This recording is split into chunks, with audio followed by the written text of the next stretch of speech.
What's up, people? It's Nature Girl 30 here, and I'm coming to you to give you a Smackdown review for March the 16th.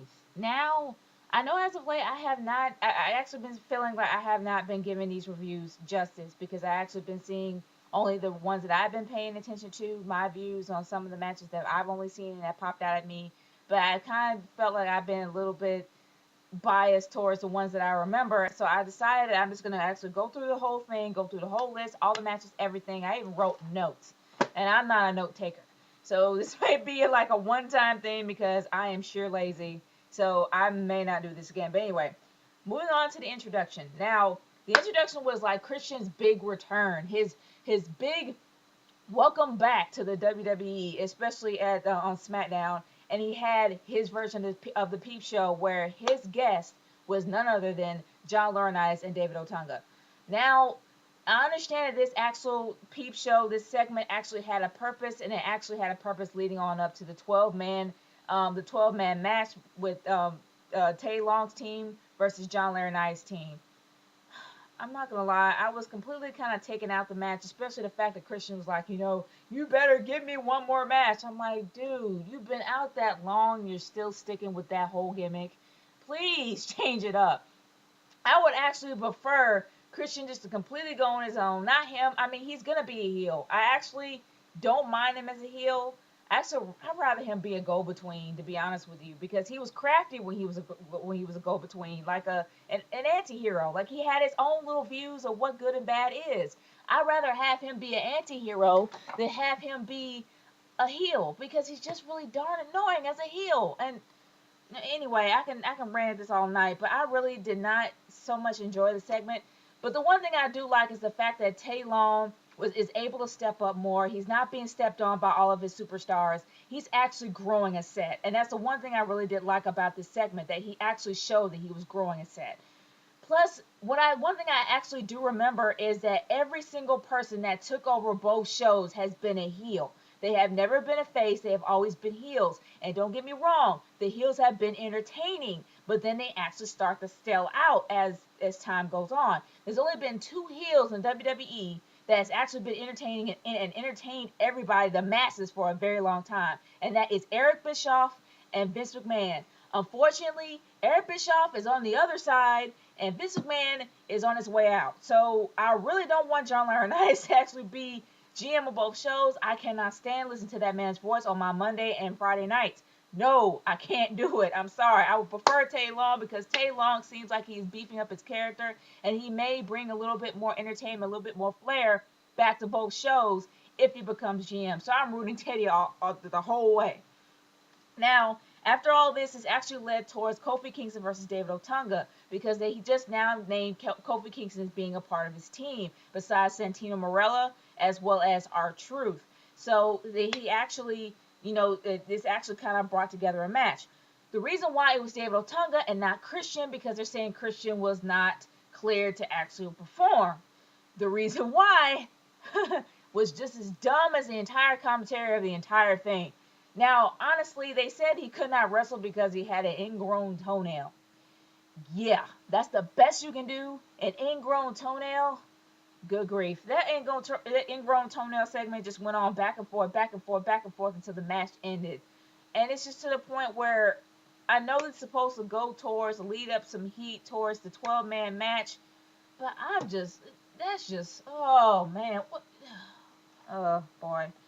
Moving on to the backstage segment that they had with Daniel Bryan and AJ.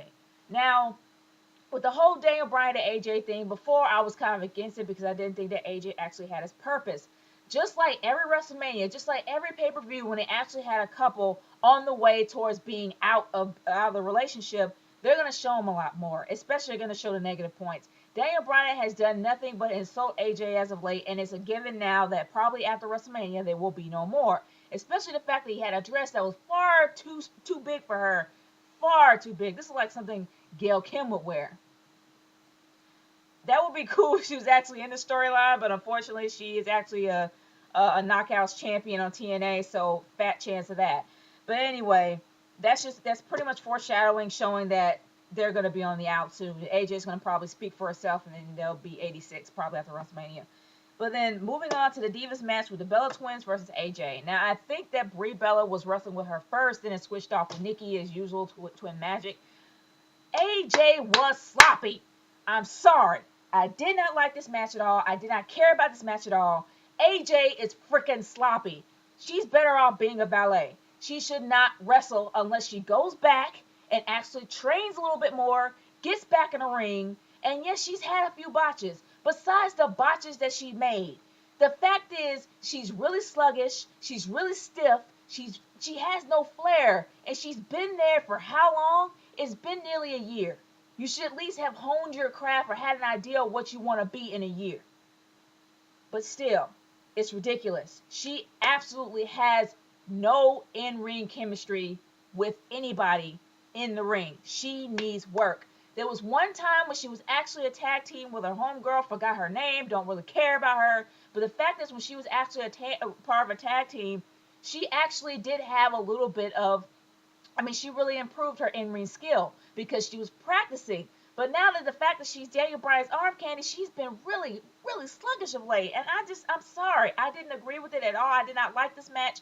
AJ needs to go back and train some more before they put her in a match. I think the fact that they actually made her Daniel Bryan's arm candy really did hurt her more than help her.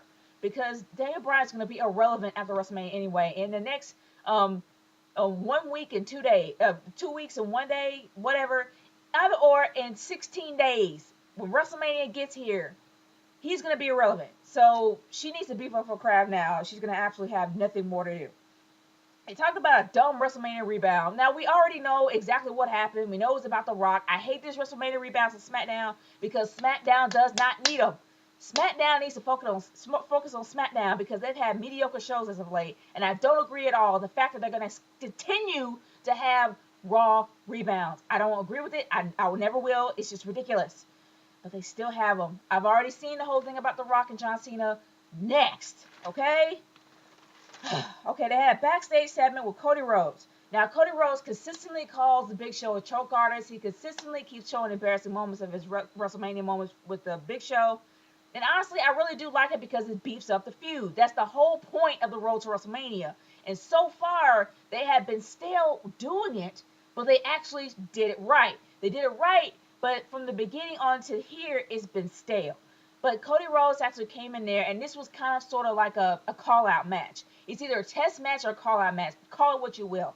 But the point is, the reason why he wrestled the Great Khali, even though it seems like another David versus Goliath style kind of match, which it pretty much is, it was a call-out to the Big Show. So it actually did have its purpose. He wanted to show the fact that he can beat somebody his size, just as the Big Show in a match a little ways down the line. I will explain that later. But anyway, moving on to the next match of the night was Randy Orton's promo. Good grief, and I hate this. I did not like his promo. The reason why I did not like his promo at all is because of the sheer fact that he started introducing himself again. My name is Randy. We know what your freaking name is. You don't have to say what your name is. Not only that, the sheer fact that he was saying that he embraced the hate. You're a face. You're not supposed to embrace the hate at all. You're supposed to be truth, justice, and the American way. What happened here? Okay, the one thing that really does bother me now is that because I come back from the classic era of faces. When you are a face, you can't go outside the lines. You have to stay a face at all times. You have to stay on a good guy at all times. That's what being a face is. When you straddle the lines, that makes you an anti-hero. Like CM Punk, and at one time on TNA, Christian Cage. He was an anti-hero. Or Stone Cold Steve Austin, one of the best anti-heroes of the Attitude Era. That is what that is. Randy Orton is supposed to be an apex predator. When you're an apex predator, that means that you are a heel. That means that you are a villain. That means that you are evil. Okay? You are a bad guy. So be a bad guy. And the one thing that bothers me about this whole thing is that he said, I don't usually talk. I just go hunt my prey down and take him out. Then freaking do it. Why are you in the ring demanding to have Kane come out here and explain himself? You're an apex predator. Act like it. And when Kane came out, my gosh, that was probably the highlight of his promo. And it had not, had nothing to do with Randy Orton. Well, I mean, it kind of did. But either or, he saved that segment for me because Kane was pure Kane. He wasn't forgiving. He wasn't. I mean, he was just completely bitter and angry after what he did, after the good sportsmanship he showed about almost close to a year ago in July. Now, he still stayed Kane. I mean, he wasn't Kane so much then. He was kind of sort of like a face, which just kind of bothered me. But the sheer fact now that he actually was Kane, he is more Kane now than he was back then a year ago. He is actually playing mind games. He is not actually being intimidated towards anybody. He's not completely being pummeled like what Cena did to him. He is pure Kane, and he saved this segment for me. He really did. Randy Orton pissed me off for no end because for some reason WWE is forgetting what a face really is. But anyway, here's one pattern that I'm starting to really notice here. The sheer fact that there's more legends here putting people over than the legends themselves. Now, don't get me wrong. I know that it wouldn't really make any sense for the legends to actually win because the job of the legend, somebody bigger than somebody smaller, or however you could phrase it. The whole point of having somebody bigger than you, and I mean, like number one, like The Rock, like Kane, like Chris Jericho. The whole reason why they brought the legends back was to put over either their baby faces or put over their whatever, something were their top guys. So that's the main reason why they were there, and that's kind of sad to me because these guys are awesome. And the one thing that's really messed up is the sheer fact that after everything is said and done, what's going to happen with these guys? This is actually going to be a discussion video that I'm going to probably put up later on, but I'm not going to really go so much into it. But anyway, moving on from there. Drew McIntyre. Now, we know that Drew McIntyre actually did come back.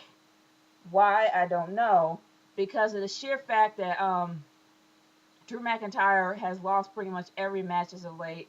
He really has not even won anything. He hasn't really tried anything, but he actually did come back because of the fact he actually got signed on for a whole year when he beat Hornswoggle.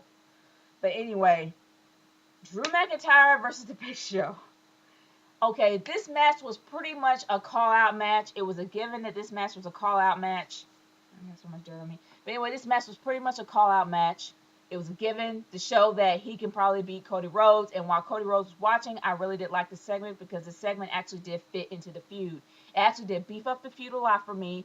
Not to mention the fact that it really did kind of show what the Big Show could do to Cody Rhodes at WrestleMania. It kind of gave you a glimpse on what was going to happen with WrestleMania. So this segment was actually good, and I have no issues about it. Now, Mark Henry versus Yoshi Tatsu. I love Yoshi Tatsu. I'm sorry, but just the fact that he got buried by Mark Henry is puzzling to me. Mark Henry actually has a match with John Cena on Raw. Why the heck is he on Smackdown in the first place, fighting Yoshi Tatsu of all people? I love me some Yoshi Tatsu. I love me Yoshi-san, but this is why bury him? Come on, man. Yoshitatsu barely gets enough airtime as it is. That guy has some skills. He is awesome. He is a huge star in Japan. And it's a shame he comes down here and he gets laughed at. Or over here, whatever. The fact is he got buried and that pissed me off. But Mark Henry should not have been there. He has a huge match on Raw. Why is he there? I don't know. It made no sense to me. Now, the biggest confusion that I constantly keep seeing is David Otunga's quasi-commercial. I don't know what it is. It's like he keeps having this dumb commercial about him being an attorney at law. I'm like, oh, are they really serious, or does he have a law firm that he's actually promoting on WWE? This is the second time I've seen it. And I'm not sure whether or not it's a joke or whether or not it's an actual real law firm. Yeah, no, please. Either be a wrestler or not. I'm just tired of seeing this. But okay, Chris Jericho's promo. Well, actually, Chris Jericho versus Sheamus was the main event of the night.